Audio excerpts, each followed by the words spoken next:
Hi అండి, నా పేరు జ్యోతి. సోనీ లాంటి పిల్లలున్న ప్రతి బిడ్డకి తల్లి జ్యోతి లాంటిదే కదండి. పిల్లల కోసం ఎన్నో అవమానాలను భరిస్తూ సహిస్తూ అలుపెరుగని పోరాటం చేస్తూనే ఉన్నాము. ప్లీజ్ సబ్స్క్రైబ్ చేయడం మర్చిపోకండి. మరి హాయ్ అండి, అందరూ ఎలా ఉన్నారు? చాలా రోజుల తర్వాత వీడియో చేస్తున్నాను. నిజంగా ఒక ముఖ్యమైన వీడియో చేయాలని నేను ఈరోజు పట్టుబట్టి కూర్చున్నానండి. సో నేను కూర్చోమన్నాను, లేదు అది ఈ పసివాడి ప్రాణం మూవీ అయితే నిజంగా అది దానికి ఊహ తెలిసిన దగ్గర నుంచి ఎన్నిసార్లు వచ్చిన టీవీలో చూస్తూనే ఉంటుంది. వావ్ క్యారెక్టర్ చేస్తున్నప్పుడు దాన్ని అది ఊహించుకుంటుంది అనమాట. నిజంగా ఆ సీన్స్ వచ్చినప్పుడు దాని ఫీలింగ్స్ని, దాని ఫేస్లో ఉన్న ఫీలింగ్స్ని నేను అక్కడ స్క్రీన్ పైన చూపిస్తాను, చూడండి. సో ఈరోజు వీడియోలోకి వెళ్ళిపోదామా? ఈ మధ్యకాలంలో ఈ న్యూస్ అయితే ఎక్కువగా వస్తుందండి. ఇది ఎందుకు చెప్తున్నానంటే, ఆ మధ్యన ఒక ఆయన 2 పిల్లల్ని చంపేశారు. చదువులు సరిగ్గా లేవని చెప్పేసి ఆ చదువుకు సంబంధించిన అమౌంట్ తను పెట్టి పెద్ద కార్పొరేట్ స్కూల్స్లో తను చదివించలేకపోతున్నాననే ఉద్దేశంతో చంపేశానని ఒక లేఖ రాశారు. సో ఆ తర్వాత ఒక ఆవిడ తన ప్రియుడి కోసం 3 పిల్లల్ని అన్యాయంగా చంపేసి పొట్టన పెట్టుకుంది. ఇంకా ఈ విషయం పక్కన పెడితే, ఇప్పుడు నేను చెప్పే విషయం అయితే ఈవిడి తన స్వార్థం కోసమో తన సుఖం కోసమో ఇంకా ఇతరత్ర కారణాలకో పిల్లల్ని చంపుకోలేదు. హైదరాబాద్లో తేజస్విని అనే అమ్మాయి తన 2 పిల్లల్ని కొబ్బరి బండం నరికే కత్తితో నరికి చంపేసి తను కూడా 5th ఫ్లోర్ నుంచి దూకేసి చనిపోయింది. ఎందుకు ఆ తల్లి అలా చేసుకుంది? ఎందుకు చేసుకుంది అంటే, నిజంగా ఆ పిల్లల పైన ఎక్కువ ఎఫెక్షన్, ఎక్కువ ప్రేమ ఉండడం వల్లనే చంపేసింది. చాలామంది తెలియక కామెంట్స్ పెడుతున్నారు. ఏమని? అదేంటి, పిల్లల్ని చంపడం పాపం కదా, పిల్లల్ని చంపుకోవడం ఏంటి, పిచ్చి కాకపోతే, అసలు తనకి హెల్త్ బాగోకపోతే తను చనిపోవచ్చు కదా, పిల్లల్ని ఎందుకు చంపడము, పిల్లల్ని చంపుకోవడం ఏంటి అనేసి ఆవిడనే అంటున్నారు. కానీ ఆవిడ మానసిక పరిస్థితి ఏంటి, ఎలా ఉంది, ఎందుకు తన బిడ్డను తానే చంపుకుంది అనే కోణంలో ఏ ఒక్కరూ ఆలోచించలేరు. అది ఆలోచించాలంటే మానసికంగా చూర్టి ఉండాలండి, దాని గురించి తెలియాలంటే. ఎందుకంటే ఇప్పుడు ఒక విషయం చెప్తానండి, మనకి బాగాలేదనుకోండి హెల్త్, అప్పుడు కూడా మనం మన పిల్లల గురించి ఆలోచిస్తాము. నాకు ఎప్పుడు చూసినా హెల్త్ బాగోట్లేదు, నా పిల్లల సంగతి ఏంటి, వాళ్ళకి సీరియస్ హెల్త్ ప్రాబ్లం ఉందనుకోండి, అప్పుడు మనం ఎవరి గురించి ఆలోచిస్తామండి? నాకు సడన్గా ఏదన్నా అయితే నా బిడ్డల పరిస్థితి ఏంటి, నా పిల్లలు చిన్నోళ్ళైనా పెద్దోళ్ళైనండి. తల్లి యొక్క మానసిక పరిస్థితి ఎలా ఉంటుందంటే, పిల్లల్ని ఎవరు చూస్తారు, పిల్లల పరిస్థితి ఏంటి, రేపు నాకు చూస్తే హెల్త్ బాగాలేదని ఎప్పుడూ కొంచెం మానసికంగా కుంగిపోయే ఉంటాము. సో మనకి కాకుండా మన పిల్లలకు కూడా బాగాలేదనుకోండి, అప్పుడు ఆ తల్లి మానసిక పరిస్థితి ఎలా ఉంటుంది? ఇక్కడ తేజస్విని విషయంలోనే అదే జరిగిందండి. ఏంటంటే తేజస్విని విషయంలో కూడా సేమ్ ఇదే ప్రాబ్లం జరిగింది. తనకి ఆల్రెడీ హెల్త్ ప్రాబ్లం ఉంది, కంటికి సంబంధించింది. తనకి కళ్ళు కనిపించవు, ఐ డ్రాప్స్ వేసుకోవాలి 4 hours ఒక్కొక్కసారి. అలాగే పిల్లలకు కూడా జన్యుపరంగా జెనెటిక్గా సేమ్ ప్రాబ్లం వచ్చింది, వాళ్ళకు కూడా తను అలాగే చూసుకోవాలి, కంటి సమస్యలు ఉన్నాయి. సో అయితే ఈ చిన్న కారణానికే ఏ ఆడపిల్ల కూడా తన బిడ్డల్ని చంపేసుకుని తన ఆత్మహత్య చేసుకుందామని ఎట్టి పరిస్థితుల్లోనూ అనుకోదు. తను ఎంత సఫర్ అయ్యిందో, ఆ విషయం గురించి భర్తతో ఎంత ఫైట్ చేసిందో, చివరికి ఏమీ చేయలేని పరిస్థితుల్లో జీవితం మీద ఎంత విరక్తి కలిగిందో, ఎలాంటి పరిస్థితుల్లో తను సూసైడ్ చేసుకుందో, నేను నిజంగా ఆ పరిస్థితిని అనుభవించిన ఒక మహిళగా చెప్తున్నానండి. నేనే కాదండి, గుండెల మీద చేసుకుని ప్రతి ఒక్క మహిళ చెప్పండి. ఆటిజం పిల్లలున్న ప్రతి తల్లి కూడా ఈ సిచ్యువేషన్ అనుభవించే ఉంటుంది. అనుభవించకుండా ఏ తల్లి మానసిక పరిస్థితి ఉండదు. 100% ఇది నిజం. ఎందుకంటే ఆ స్టేజ్కి వెళ్ళే తిరిగి వస్తారు, తిరిగి రాలేనప్పుడు తిరిగి రాని లోకాలకు వెళ్ళిపోతారండి. ఇది పచ్చి నిజం అండి.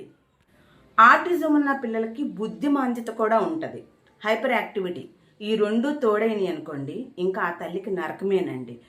ఆటిజం ఉన్న పిల్లల్ని చూసుకునే ప్రతి తల్లి ఆలోచించే ధోరణి కూడా ఇలాగే ఉంటుందండి. ఆ స్టేజ్కి డెఫినెట్గా వెళ్ళిపోతారు, వాళ్ళ మానసిక పరిస్థితి ఏం బాగోదు. ఎందుకంటే వాళ్ళకి సపోర్ట్ కావాలి. మేమున్నాము, ఏం కాదు, మేము చూసుకుంటానని పేరెంట్స్ యొక్క సపోర్ట్ అయినా ఉండాలి, భర్త సపోర్ట్ అయినా ఉండాలి, ఆర్థిక పరిస్థితి అనేది బాగుండాలి. ఇవన్నీ బాగుంటేనే తల్లి లీడ్ చేయగలుగుతుంది. ఇక్కడ తేజస్విని పరిస్థితి వచ్చేసి వాళ్ళకి ఆర్థికంగా ఎలాంటి ప్రాబ్లం లేదు. అక్కడ మనం చూస్తున్నాం న్యూస్లో. ఆవిడ సూసైడ్ నోట్స్ కూడా రాసింది, ఒక 6 పేజీలది.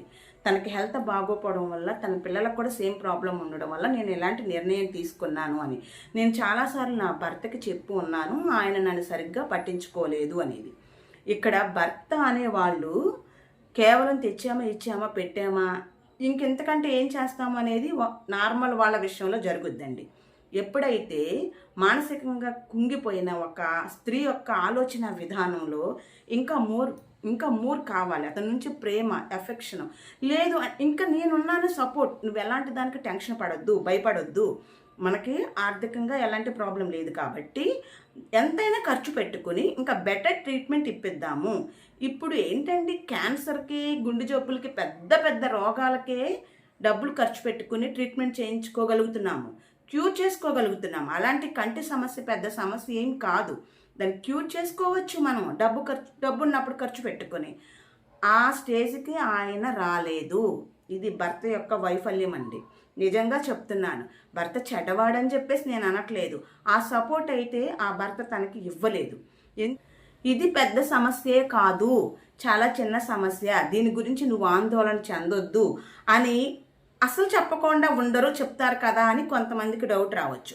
చెప్తారు, కానీ చెప్పిన దాన్ని మాటల్లో కాదు, అమలుపరచాలి కదా, చేతల్లో చూపించాలి కదా.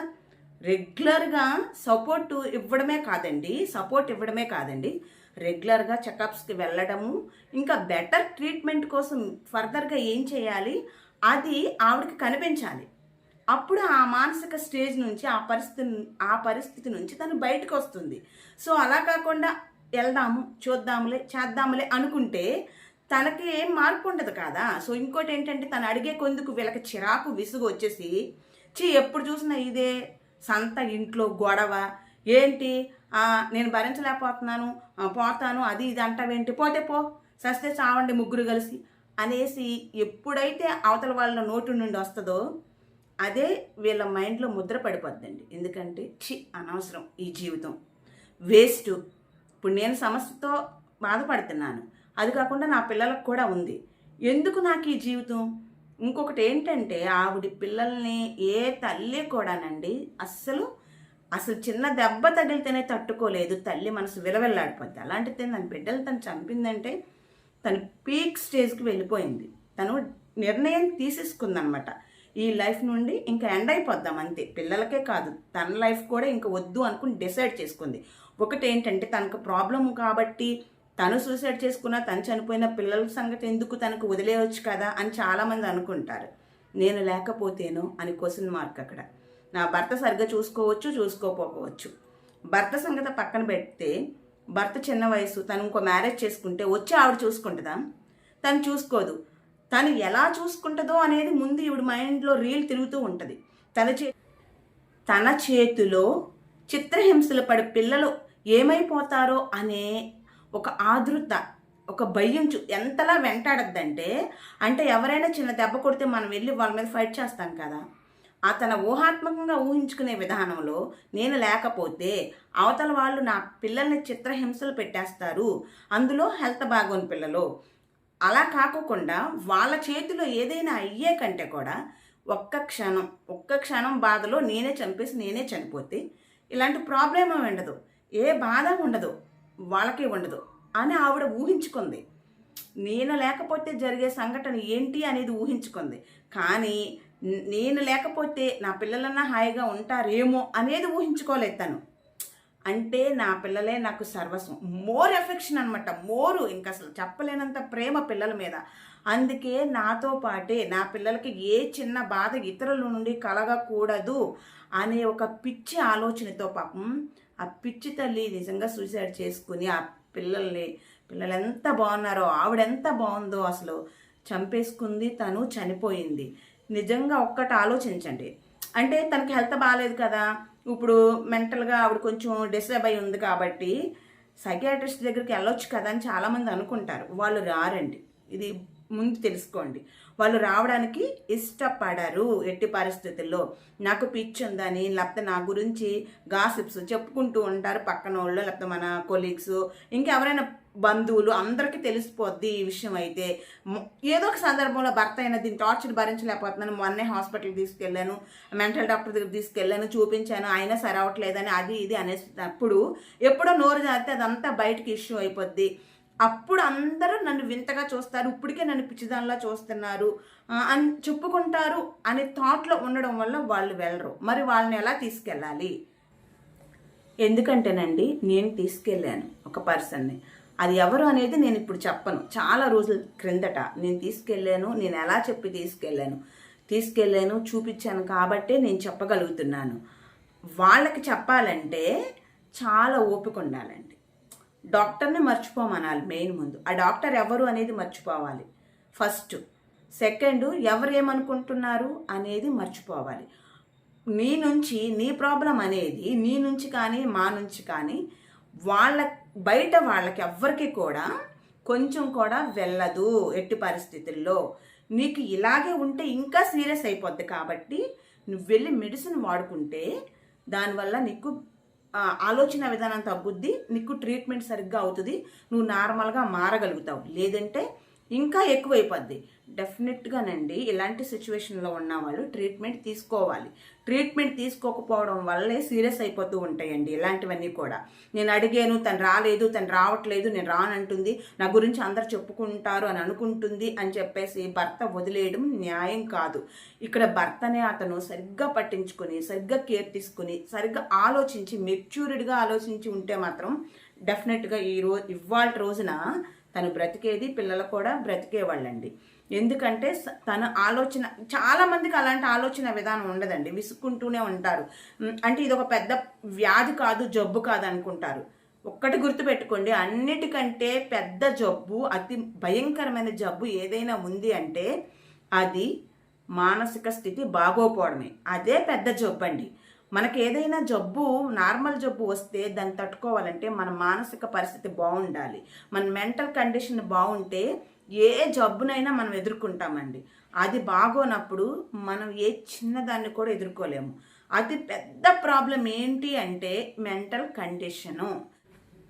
మన మెంటల్ కండిషన్ అనేది సరిగ్గా లేనప్పుడు చుట్టుపక్కల జరిగే సంఘటనలు మన మీద చాలా చాలా ప్రభావాన్ని చూపిస్తాయండి. ప్రతి చిన్న సంఘటన కూడా మనకు వచ్చి అంటువ్యాధిలాగా ఎలా అతుక్కుపోద్ది అనమాట. అదే బిల్డింగ్లో కానీ, పక్కన కానీ, ఎదురు కానీ, లేకపోతే ఏవైనా సంఘటన జరిగిందంటే అది మన మైండ్లోకి వచ్చి తిష్టేసుకుని కూర్చుంటుంది అనమాట. ఒక్కొక్కసారి చాలా మెచ్యూరిడ్గా ఆలోచిస్తే దాని నుంచి మనం బయటపడగలుగుతాము. లేదు, మన పేరెంట్స్ కానీ, భర్త కానీ చాలా చాలా సపోర్ట్ చేయాలి, మంచి గైడెన్స్ ఇవ్వాలండి. అది ఎలా ఇవ్వాలి అంటే దాన్ని మనం విసుగుదలగా అవతల వాళ్ళకి కనిపించకూడదు అనమాట. ఫ్రీగా నిజాయితీగా నిజాన్ని వెల్లడిస్తున్నట్లు, దానివల్ల కలిగే ఇబ్బందులు, ప్రాబ్లమ్స్ని వాళ్ళకి తెలియచేస్తూ, తీసుకోకపోతే ఎలాంటి ప్రాబ్లమ్స్ ఎదురవుతాయి అనే నిజాన్ని తెలియచేస్తూ, వెళ్ళి తీసుకోవడం వల్ల వచ్చే నష్టం ఏమీ లేదు అంటూ తెలియచేస్తూ, ఇలా ఉండడం వల్ల రాను రాను ఇంకా ఎక్కువ అవుద్ది సమస్య అనేది గుచ్చి చెప్తూ, వాళ్ళని కూల్ చేస్తూ చాలా నార్మల్ స్టేజ్కి ముందు వాళ్ళని తీసుకురావాలి. అసలు మనము డాక్టర్ దగ్గరికి వెళ్తున్నామంటే వాళ్ళ మెంటల్ కండిషన్ ఆల్రెడీ అప్పటికే 50% డ్యామేజ్ అయిపోయి ఉంటుందండి. అది తెలుసుకోవాలి ముందు.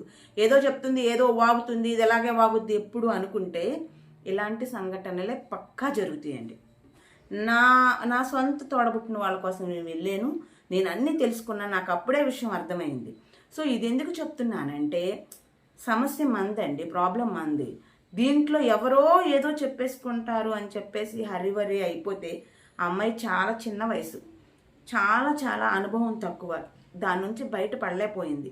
కానీ పాపం ఎవరైనా కొంచెం గైడెన్స్ ఇచ్చినట్టయితే, తనకి అర్థమయ్యేలాగా తనకి చెప్పగలిగినట్లయితే తను ఆ సిచ్యువేషన్ నుంచి బయటపడేది. తను అలా చేసుకోవడానికి కూడా మెయిన్ కారణం, ఆ సిచ్యువేషన్ రావడానికి గల కారణము, తను ఎంత స్ట్రెస్ ఫీల్ అయ్యింది, ఒత్తిడికి గురయ్యింది, నిజంగా భగవంతుడికే తెలియాలి. ఏ తల్లికి కూడా ఇలాంటి పరిస్థితి రాకూడదండి. మనకి ఎన్ని బాధలు ఉన్నా, ప్రాబ్లమ్స్ ఉన్నా, లేదు ఇంకొక మార్గం ఏదైనా ఉందేమో ఆలోచించుకోండి. అంతేకాని పిల్లల్ని చంపి మీరు చనిపోయి తీరని శోకం అండి నిజంగా. అది నిజంగా మిగిలిన కుటుంబాలకి అది నిజంగా అది ఇంకా అది భరించలేని బాధ అన్నమాట. సో ఇలాంటి మాత్రం ఏ మహిళ చేయకూడదు, ఇలాంటి ఆలోచనే ఎవరికి రాకూడదని మనస్ఫూర్తిగా కోరుకుంటూ, ప్లీజ్ ఇక్కడి వరకు మీరు చూసారంటే తప్పకుండా మీకు నచ్చిందని నేను అనుకుంటున్నాను. మీ అభిప్రాయాలను కమెంట్ రూపంలో తెలియచేయండి. వీడియోని లైక్ చేసి షేర్ చేయండి. థ్యాంక్ యూ సో మచ్ అండి.